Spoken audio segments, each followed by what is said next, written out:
but were you translating thrive?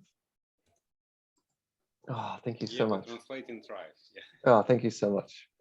I'm from Australia, so I barely speak English, basically. And reading and writing is optional in Australia. So welcome. So I'm so honestly so touched and moved to be here. I got an invitation from a friend of mine, Ariane, and I've been so excited to be here, so moved by the opportunity. So my name is Mark.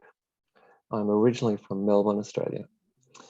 I'll tell you why I think I'm here, and you can correct me if I'm wrong. So my job today is I have the real blessing or the privilege of teaching some of the world's top CEOs and C-suite executives, like maybe 1,000 in the past 3 years.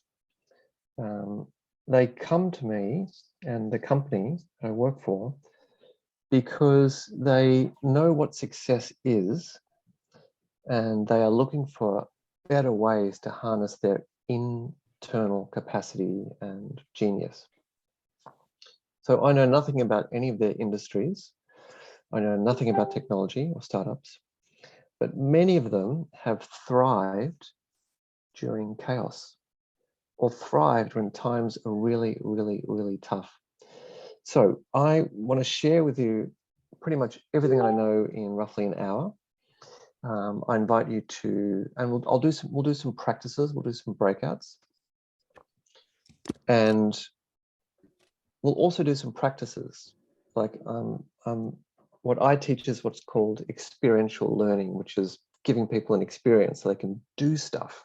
So I'm very passionate about that. So this will be a little bit of a lecture, but some things to do as well. Hey, okay, so let's show the very first slide.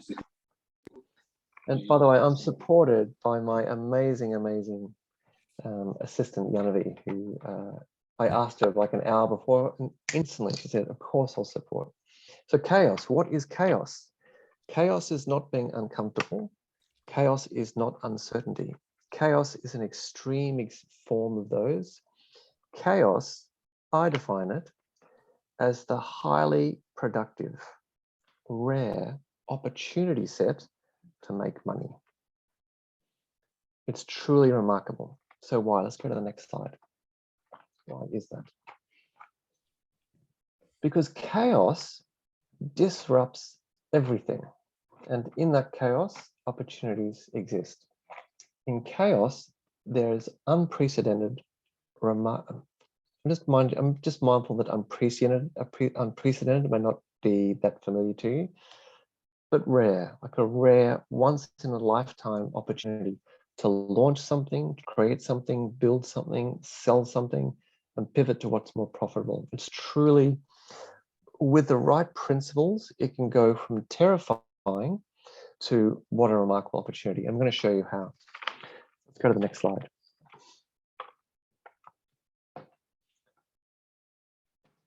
You may already know this, and stop me if you do, but some of the world's most successful companies, like global brands, started in the Depression or in recession, like really, really tough times.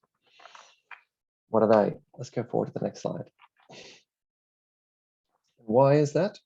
So IBM was started in the middle of the Depression in 1927. General Electric, Procter & Gamble. Hyatt was started in the late 50s in a big recession. Microsoft was founded in 1975 in the middle of a very big recession in the States. MTV was started during very, very tough times, and CNN, the American cable news network. But why is it? What is it about chaos that leaves the talented with a bigger field to play on? Because in chaos, life forces you to expand your vision. Life forces you to change your vision, to reinvent your vision, to make your vision bigger, bolder, brighter, or just different. But that's the important thing. And in recessions and tough times and chaos, you now need to have a really, really relentless focus on costs, because it's tough Chaos is not easy. So costs have to come down. So what's possible if you really could do this? So let's go forward a slide. If you do this well, I think everyone on this call has an opportunity to put the Ukraine on the map. Because when you succeed, you will have had to have created some of the world's lowest cost, leanest, smartest, most agile startups. And I think that is important. Let's go to the next slide. Here are some principles. How do you thrive in chaos? Not just survive, but how do you thrive in chaos and make it a hell yeah? The number one thing that we teach the CEOs that I sit in the room with is the power of kick-ass questions. Questions drive your focus, and questions drive possibility. So we're going to show you a bunch of questions, and I want you to spend 5 minutes answering these questions because they're really important. I'll tell you a story. I had the privilege of meeting a bloke who was a Nobel Peace Prize winner called Muhammad Yunus. This was 2012, and I very boldly pitched him an idea. Pitched him a big vision, and he was unwise enough to say, sure, let's do it. And I wasn't even prepared for his yes. I thought it would be an automatic no, but he said, yes, let's do it. So I then booked a trip to North Africa, and the idea was basically microfinance, social business for Africa. And so I was traveling around. I went to Tunisia, I went to Morocco, I went to Egypt. I met all these amazing people. Then I got the email from Professor Muhammad Yunus's CEO. And it said, quote, "It has come to our attention that someone named Mark Thornton, me, is wandering around North Africa trying to set up some microfinancing thing. Full stop. Please cease and desist." So I remember reading that email and just dying of embarrassment, shame, panic. I didn't know what was going on. I felt like I'd really let this guy down. So in the midst of that panic and upset, I asked myself, and I kept asking myself, what is the unique opportunity that's possible here? What could be really possible here? And the first answer was nothing. The second answer was something. But I kept asking myself, what is the remarkable opportunity that's possible here? And it wasn't until like 2 days later that I had the idea, why don't we formalize our relationship? So him and I will start up a company and he will be the chairman of the board. I had not have thought of that idea before. So I pitched him and he said, again, unwisely, yes, let's do it. But I swear to God, there is no way in the world. When I first opened that email and felt my cheeks flushing bright red and my breath stopped and I froze completely. There was no way in the world I could have got to that better outcome, that better result, that more expanded possibility without the power of questions. So there's a bunch of them on the screen. We'll pop them in the chat as well, but I invite you now, thank you, Andy, to spend 4 minutes plowing through these questions because they're good. What is the remarkable opportunity that is now here? What's possible here that wasn't before? For example, some things in the Ukraine are cheaper than ever before. Some things are more expensive than ever before.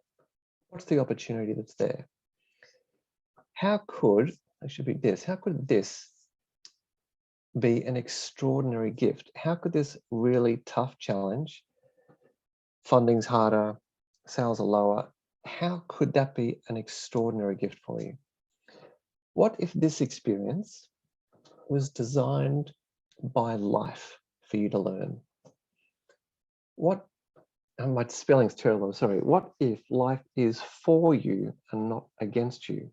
What if this tough situation isn't life being unfair, but life has your best intention and is trying and inviting you to learn and grow? What must I now learn and grow into? What new markets must we enter now? If you were designing a startup that was based in the Ukraine, what are the other markets you now need to get into quickly? I love this one. Who will listen? Who knows about us now more than ever before? Who will listen to us more now? What if you now have a global platform that no other country on the planet has? So Anne, Natalia, Alexander, Roman, Ivan, Pavel, 4 minutes. What are some of the answers as quickly as you can? You know, we might play that music.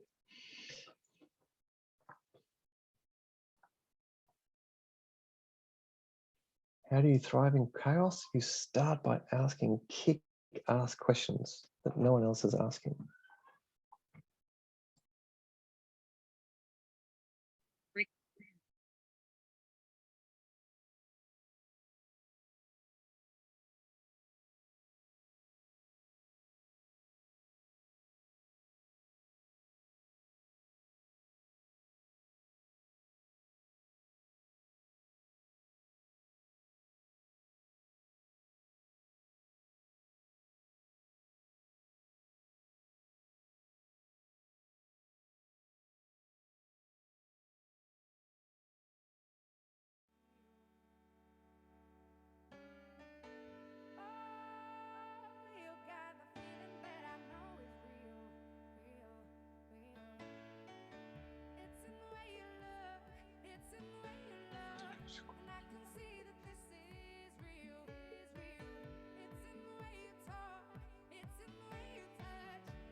Two more minutes.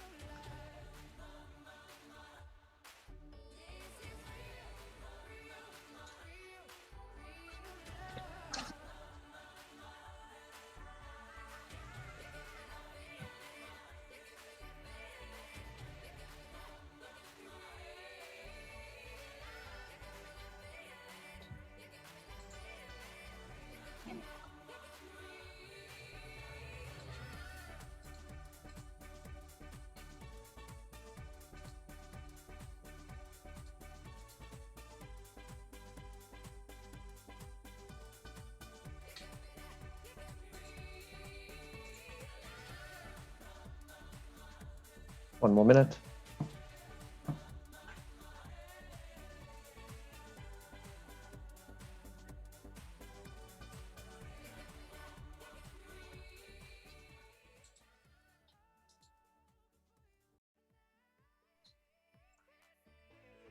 Okay, very good.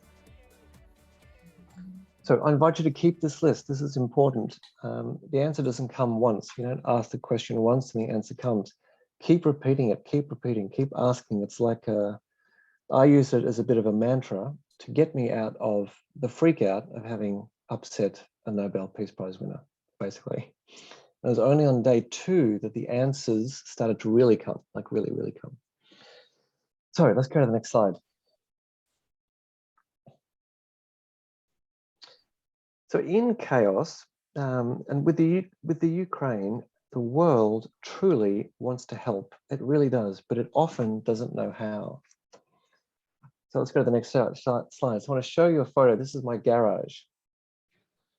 This is my garage, and this is 15 bags, IKEA bags and boxes and suitcases of clothes, donations to the Ukraine. My wife went around and got as many donations of clothes from people as possible, and they're sitting in our garage because Sweden doesn't want them. Sweden says we don't want that. There's another friend of mine who's taken in 11 Ukrainian families in the last 5 weeks. So the world really, really wants to help. I honestly don't know what to do with my garage now, but people want to help. People are called to help. People are motivated to help. Let's go to the next slide. So another example is the fantastic Ministry of Finance in Ukraine has raised close to $1 billion in 3 months. Zero is available outside the Ukraine. Zero. I used to be an investment banker for JP Morgan. I was the COO of their private bank in London. And the world wants to help, but we can't buy anything there. And transfer payments are tough. Let's go to the next slide. So this is an idea. I want to share with you an idea I've been pitching to the Ministry of Finance and the Commissioner of Public Debt. This is a $1 billion facility, 5-year, financing both for love and war. So some investors want hospitals, recovery, humanitarian, that sort of stuff. And other investors want war, soldiers, finishing artillery and troops. So that's something I'm trying my hardest to see that come alive, and it's challenging. Okay, let's go to the next slide. So if you have, I invite you to put the music on your PC up loud, because I want to share with you how the world sees you and some of the remarkable opportunities that I think are possible, and why you are in a truly unique situation.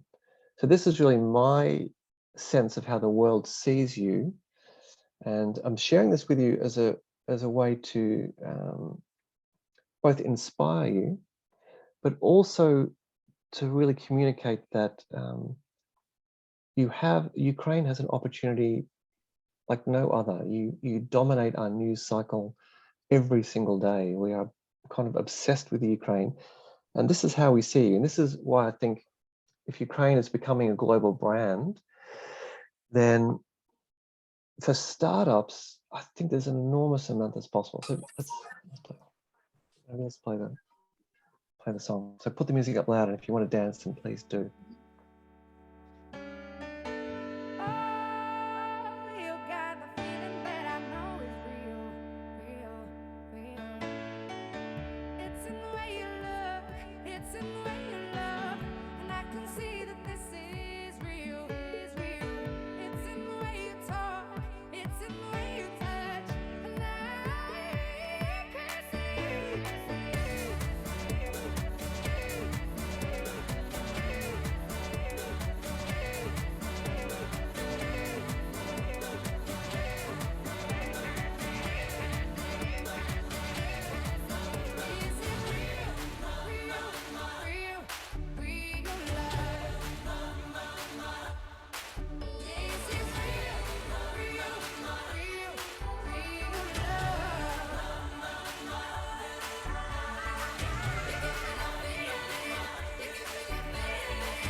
at that.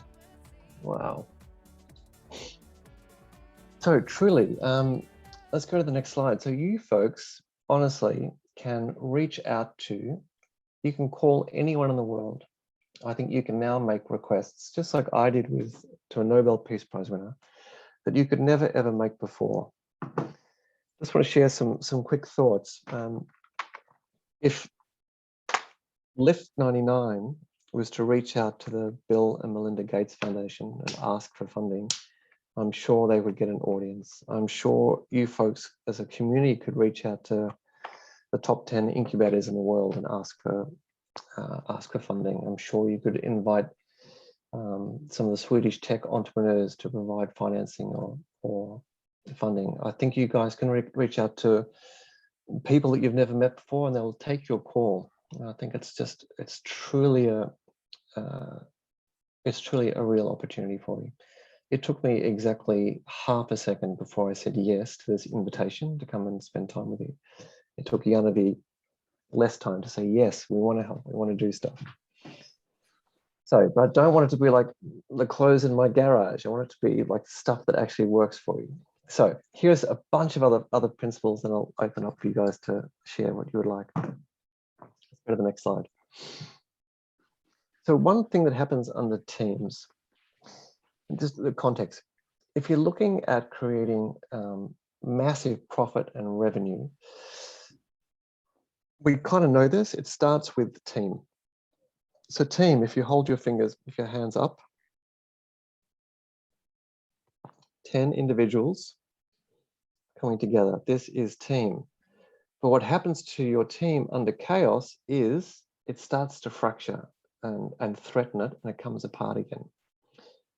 The reason why teams start to move away from each other is because of fear, anxiety, concern, worry, panic, all that stuff. So right at the moment when you need your team to be fully together, often it starts to come apart. And there's a very good reason for that. But I wanted to share with you some antidotes to that. And honestly, when we get a bunch of CEOs in a room for 2 days, the main thing we do is we get them to tell stories to each other about their life, about their lineage, about their ancestors, about moments in their life that were both beautiful and challenging. It's kind of like the superpower, because the secret source of authentic leadership, because high-performing teams like this require trust. And the more you reveal of you, the more there is to trust. So here's some practices. Teaming in the midst of chaos. Let's go to the next slide. You have to bring them tighter together than ever before, and authenticity rules. I'll tell you a story. I had the privilege of teaching at a big army base in the US. It's called Fort Hood. It's the largest army base in the US. And I was teaching the senior leadership team there. And there was a young sergeant who was driving me around. And I say driving me around because the base is so enormous that it's like a city. And I kept asking him questions about, can you tell me about, he'd served twice in 2 tours. Can you tell me a story about what it was like, what he felt like? And he said, finally, tell you a story. So he said he was at the army base in Iraq, was at the foot of some mountains. And every morning, and this may be similar to you folks, every morning he would wake up and there would be gunshots from the Taliban who were trying to take them out. And that was his daily life. He would wake up, like you guys do, to an enemy that's committed. And every 4 weeks, 4-hour hike away, up this very, very steep mountaintop, there was an outpost or position that they had to man for a week. It would take 4 hours to trek up to this thing. So him and his group of 7 men made the very long 4-hour trek to the top of the mountain. And first day, it was all quiet. Second day, one of the soldiers got too close to the sandbags and a shot rang out. And so he grabbed the soldier and pulled him back, and there was a very young medic who was not doing a good job. And just then, shots rang out from around the entire perimeter, and he realized they were surrounded. The first thing the Taliban did was take out the communications tower, so they couldn't radio anyone for help. And help would have been 4 hours trek away anyway. So they were outmanned, outgunned, outnumbered. And I said, so what did you do? Like, what do you do in that situation? Like, what does a leader tell their team? And he said, well, I took them to the back of the bunker, and I told them 3 things. And he said, because he looked in the eyes of his team, and he said, he realized there was no, these men were not worth bullshitting to, you know. Telling the truth, being authentic was the only thing that was possible. So I said to them 3 things. 1, this looks like it's it. Number 2, it has been an honor to serve with you. 3, go and be your bravest.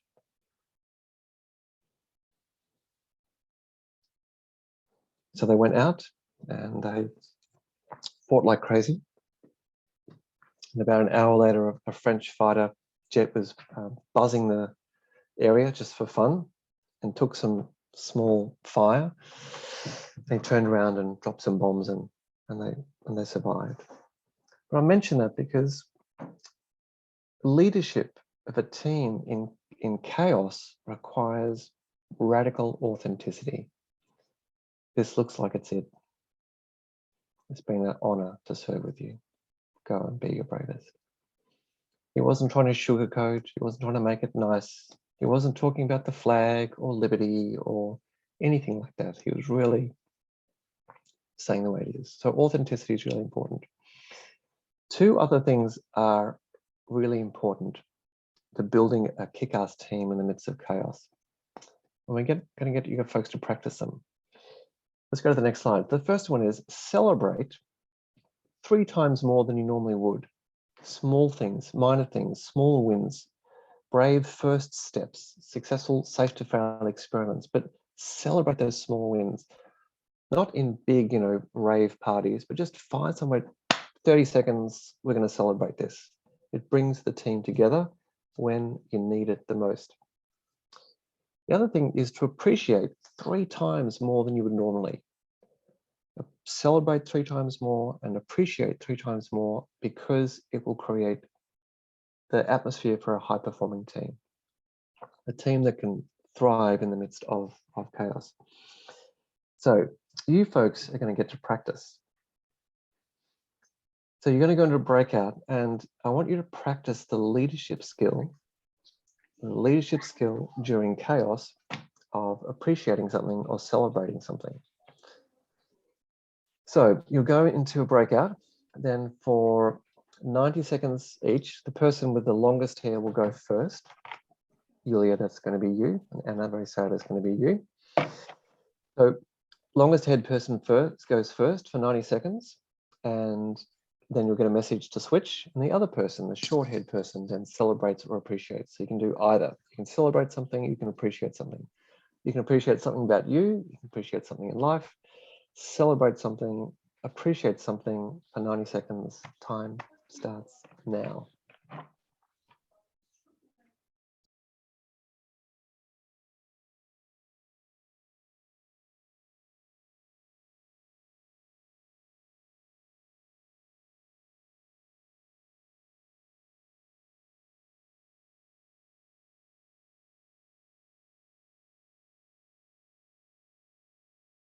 Hey, Ariane.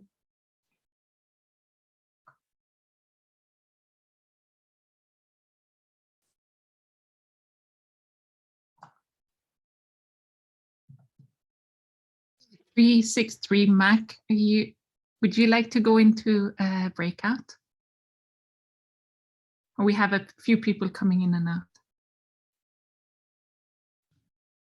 Mary, let me send you again.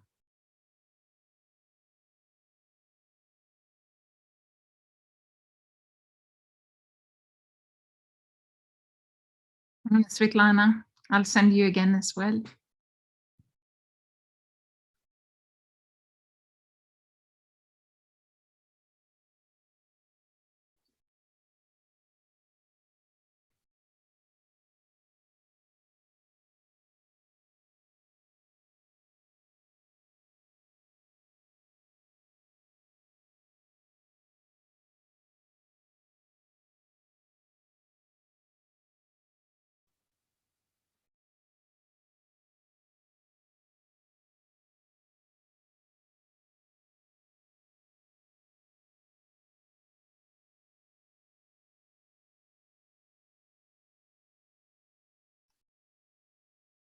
Have a few participants are here. It's about to, they're at halftime now. Thanks so much, Janani.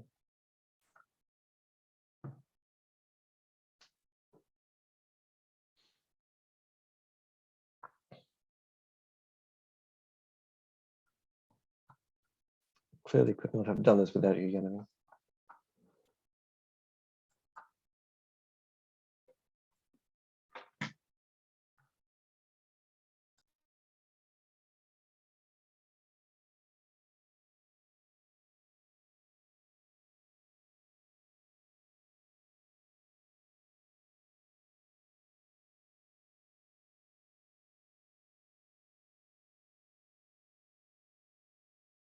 Would you like to do it with the people who are here in the room? Lovely idea. How much time do we have? A little bit over 1 minute. Oh, sure. Okay, Tanya, you're up.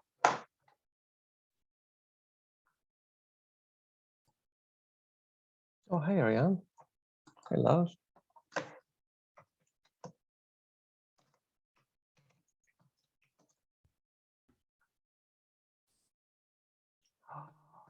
Oh,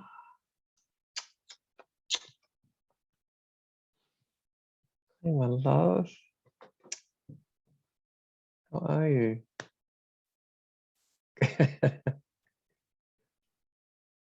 I can't hear you. I'm seeing that. I can't hear you, my love. Now can you hear me? Hi. I saw this. Yeah, I'm just expressing, but you know what I'm saying even without the microphone. I've closed the rooms and the group is coming in 15 seconds. Thank you, Ariane, for this amazing Mark, opportunity. bless you. Love you. Thanks for your energy. Thanks for your presence. Yeah, hi. Okay. Welcome back. Welcome back. Okay. Thank you.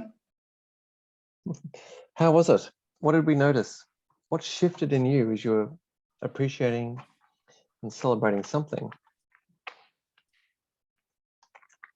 Unusual. But fine. Unusual. Yeah, out of the box. Out of the box. Really? And what did you feel, Anna, when what was it like being out of the box? Because I rarely like celebrate something. Like I take it for granted, even big things. So now I'm like, oh, celebrate little thing. Wow. Yeah, little tiny things. Helen, good feelings, positive vibe, good. So the ROI on appreciations and celebrations is phenomenal. Takes 30 seconds, costs 0, and is truly remarkable. So, okay. The other thing, Ariane. Oh, fantastic. I'm sending text about Joseph. Thank you, darling. So what's next? Let's pull up the slides. So other things that the CEOs have been talking about is the idea of, you've all heard these words, nimble, agile, flexible, adaptive. What does it actually mean? How do you do the impossible with less? And how do you change the goal whenever you need to? Let's take the slide down. So I want to give you another practice. And that is, I want you to connect to your vision. Like truly, truly, truly, truly, truly. If you could wave a magic wand, what's really possible for your team, for your startup, for your company, for what you're building, for what you're creating? If we could just all take a big, slow, deep breath in and out. If there were no limits, if anything was truly possible, what could be possible for your vision, for what you're building, what you're creating, what you are called to bring into life for? What could really be possible? And now that we've done appreciations and celebrations, you're going to go into a breakout again and share. And here's the top tip. We want you to become a bit of a virus for joy, because people fund inspiration. People fund the certainty that you must have if there is a natural joy there. People don't fund inauthentic joy. People don't fund pushing hard to make it. People fund the joy that comes from, wow, what if? Okay, 90 seconds. Practice your ass off. Time starts now. Short head person goes first this time. Short head person goes first.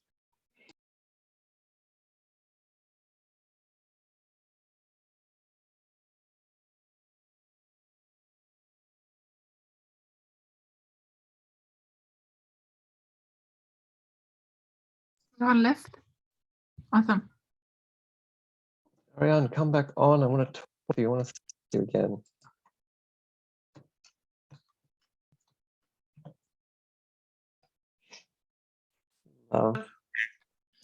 I've got my audio. Yeah. I was in New York last week and I was walking past Everest School, little preschool. Oh no, you told me, and you know that Alfie basically arrived the day that you were there, and then you left the next day. Oh, you're kidding. Oh no. I Oh, know. you're kidding. We couldn't have known. So he's there until next Monday. Oh, Crazy, God. huh? I would have made my trip to be with him. Oh.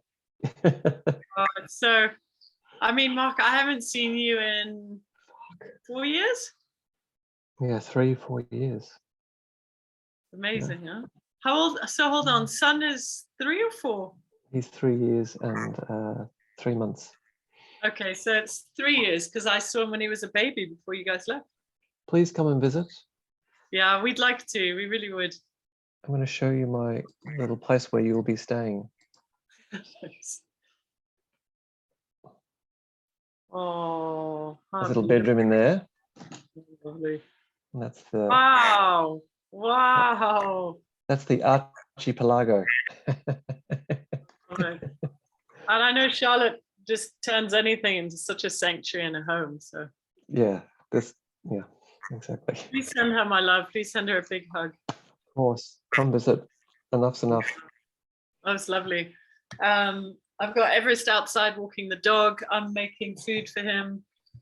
I was at a healer, so I listened to half of your talk on Zoom in the car. I was trying not to crash, but I was kind of looking. I was so excited, and I was like, "This is not a good idea to watch a Zoom workshop in the car." And I did catch it, but it's been wonderful. Like, you're our third speaker, and it's been really, really great. They so appreciate it. They're so willing and open to sort of learn and take it on, and everyone's been so generous too. It's been really great. And the Lift 99 team are like rock stars. I would do any business, any idea, anything with them any day. Truly. Wow. I really don't want to interrupt that, so I'm going to build on that and close the rooms and bring everyone back. Ariane, Yanavi, Janovi Ariane. Hi. Janovi was Charlotte's bridesmaid at our wedding. So lovely to see you. God bless you all. Okay, I'm going to turn the video off, but I'm here supporting you. Okay. Welcome back. Welcome back. Welcome back. Welcome back.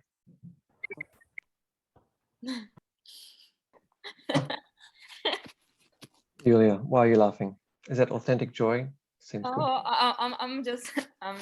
I'm just saw my co-founder like in a big screen. So hi, Vlad. Good. Good, good, good. Very good. So how was that for everyone? Let's just call out. Anyone find that fun? Raise your hand. Anyone find that really hard? Yeah, it is hard. It can be challenging. And what was hard about it?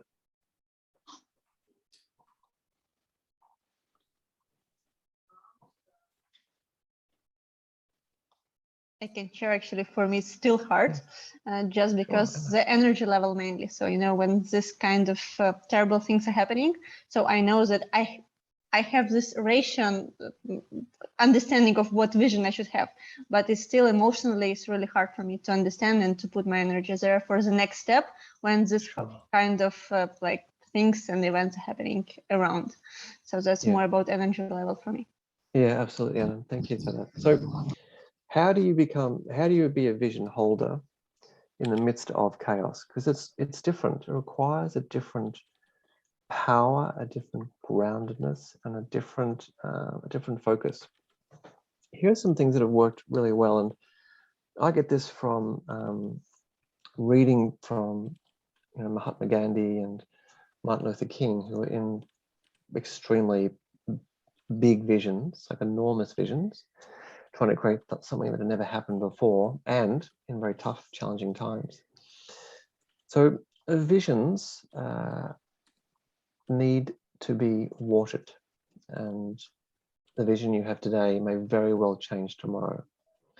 The useful tip or tool is to step into the future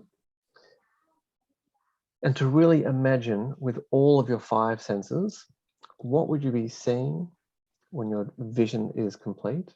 What would you be hearing? What would other people be saying? What would you be saying to yourself?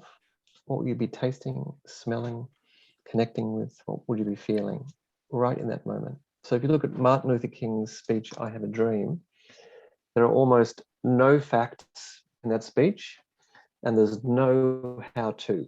He doesn't tell you how to do it at all. What he shares, he stands in the future and talks as if it's already happened. I have a dream that one day my grandchildren will sit down at the table. It's just very, very simple.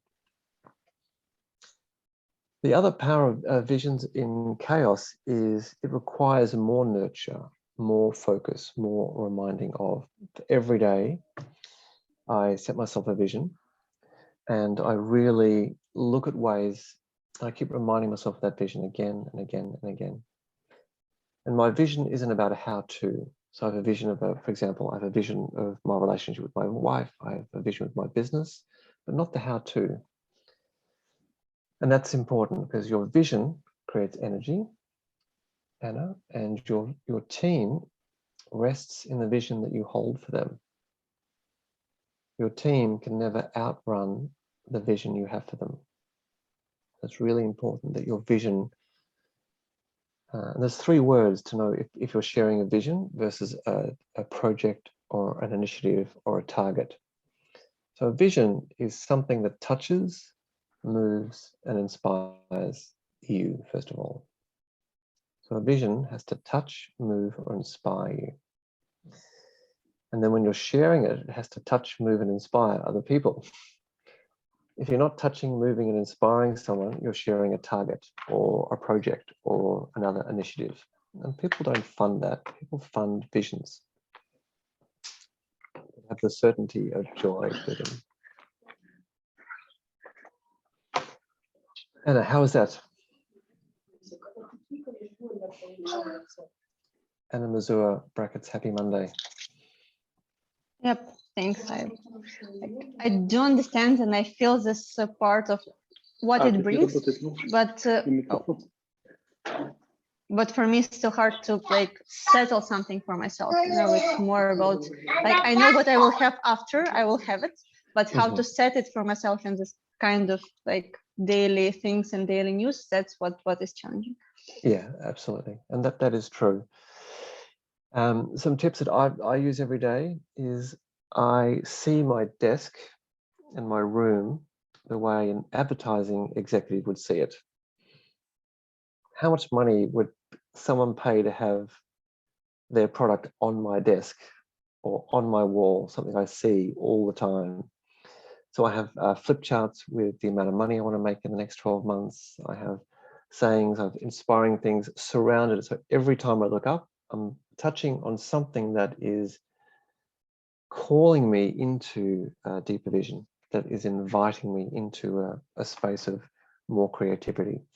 That just reminds my nervous system of the direction I'm heading into, that can shift my focus from the challenge and what is upsetting into something that is bringing some sense of more joy, more life, more aliveness, more vitality, more well-being.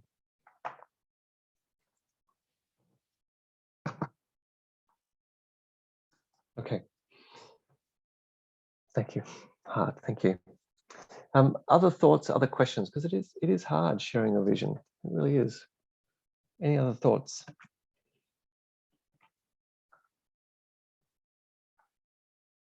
And feel free to. I can contribute. Yeah. I think these times it's a shift more towards how to keep a team afloat, how to earn enough cash, how to get more projects, and then you know it's like more caring about the resources and what we do tactically, and then it's out of vision, because I mean you just have to stay alive. Yes. And I even, you know, it took me some time to remind myself why we're actually doing this. Right. That's right. So you are absolutely right, and that is the business you're in. You've got to have finance. Chaos pulls you out of vision and into just execution. That's important, and it's important to keep alive vision, keep your team close together. So what's possible from chaos is you are forced to become even more creative. You are invited to become even more innovative. Look for funding from sources you never would have thought before. Truly. Truly. Whatever called you to first ignite your startup or your business or what you wanted to create, the resources are now going to have to come from different places. So the invitation is to really I would double down on creativity for funding, for example, than on execution. If you need funding, make 10 more requests from brand new sources. You know, chaos invites us to think very differently. One of the powers of chaos is that the everyday no longer works. Working harder than before, that's not as powerful for the people I teach as hitting pause and reimagining their vision and getting more creative at who am I going to ask, who has cash, who sees the brand that Ukraine has, and what is possible now. Who are the people that you can call that wouldn't take your call 4 months ago, but now they would. Now they would. The world is wanting to help. It truly is. It just needs the right pitch, the right contact, all that stuff.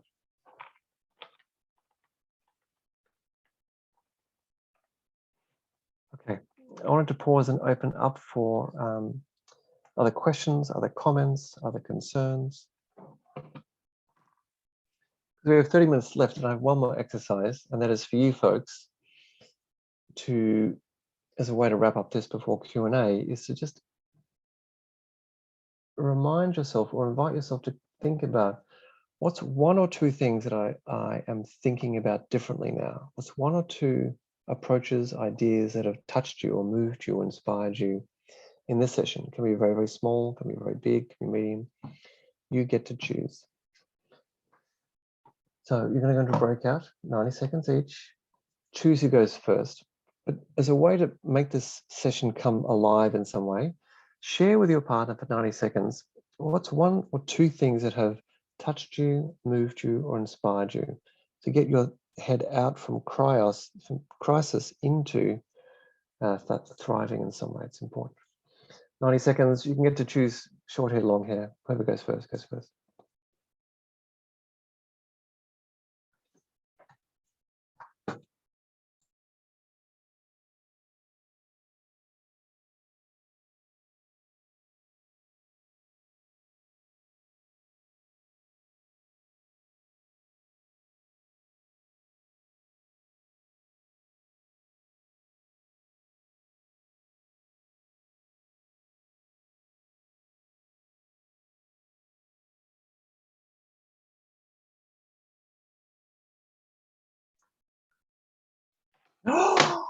Everest! Hi. Hey! Isn't he huge? You're enormous. He's so big. You look like a rugby player. You look so enormous. Oh, that's the best compliment you can give a South African kid. Coming from an Australian man, that's yeah. He's Australian. Well, it's the World Cup next year. Everything will be decided. And we know in whose favour. It's so true. Do you remember son? Little Yeah. baby son? So son's now 3 years and 3 months. Wow. Mark and Charlotte were saying we should go visit them all in Sweden. Yeah, Please definitely. come. Yeah, great. How's next week looking? We'd love to do that. Everest, what's happening on your chin? Just scrape. Biking.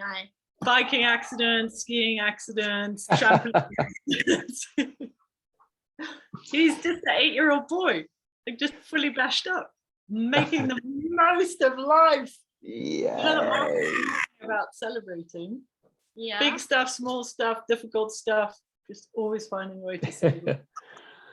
Everest, my last memory of you was in New York City at a cafe eating, it was either pancakes or something with a lot of sugar.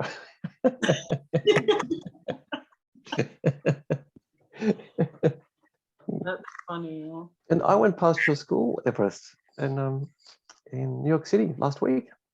Nice. That's where Everest went to school.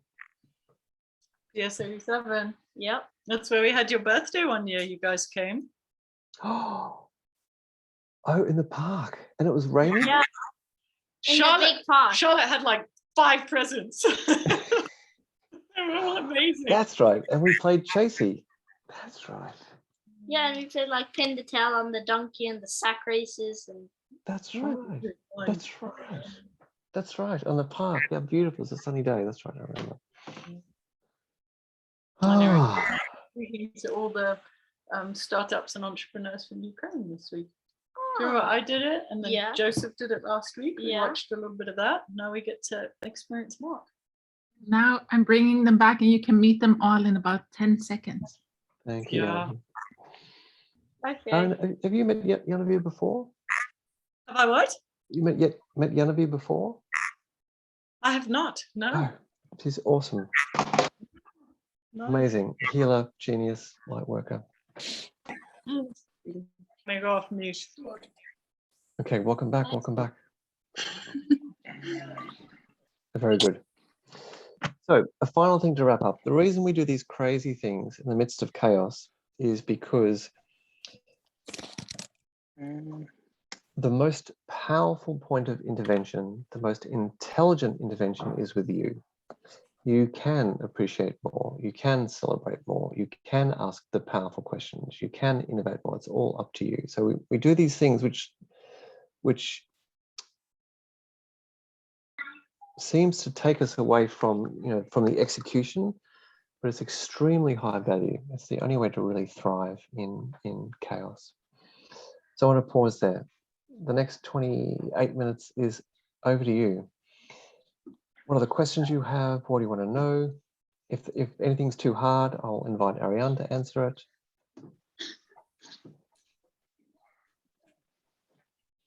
What are your thoughts? I'm just going to say, Mark, thank you for being with us. Hello, team. Hello, guys. Thank you for joining us. Thank you for experiencing Mark and his wisdom.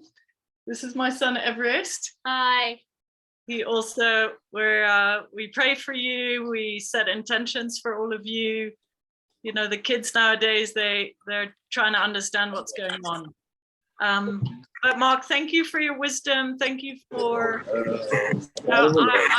I've taken notes. I loved all the questions. And I love how all these sessions are kind of building on each other. So guys, thank you for being on. We've got half an hour more with Mark. As he said, he works with CEOs, people at the highest level of business, and we get to get him now for the next 20, 25 minutes. So please ask any question. He's one of the most humble, sincere, loving guys. No question is too small, silly, anything. So if it was me, I would ask questions for the next 25 minutes, but I get to have him on by myself because his wife and I are, you know, best friends. So I have a question. Yeah, I have a question, if I may. Please. Mark, thank you very much for your inspiring session. It's so much about Ukraine, and I feel very, very grateful for your insights and for your presentation. And my question, I represent Business School of Ukrainian Catholic University, and for me it's a question, what skills do you advise to teach or to train for our business student or working professionals, because we need to change everything, to change every curricula and to teach and to learn something new. But what do you advise? Yeah, so I would set up, and you're based in Kiev? No, I'm in Lviv, and currently we have alarm, and I need to go to my home shelter, but I will still be with you. Sure. Stay safe. So the hot space at the moment is leadership, but the inner dimensions of leadership. It's really important. It used to be about skills, it used to be about tactics, but in 2004, I was invited by Wharton Business School, probably the number 2, number 3 business school in the US, to teach a leadership training program that was called Meditation for Leaders, the inner game of success. And all of these universities, like Europe's top universities, INSEAD, London Business School, IMD, they are all moving into the space of the inner dimensions of leadership. It's just a hot space at the moment. I was teaching at Harvard Law School, and I barely passed university. I got exactly 50%. But we're all talking about what's the map of self? What's the map of the leader? Because that drives everything. It drives how you frame the world. It drives the meaning you make of the world. It drives your, as we all know, creativity, innovation,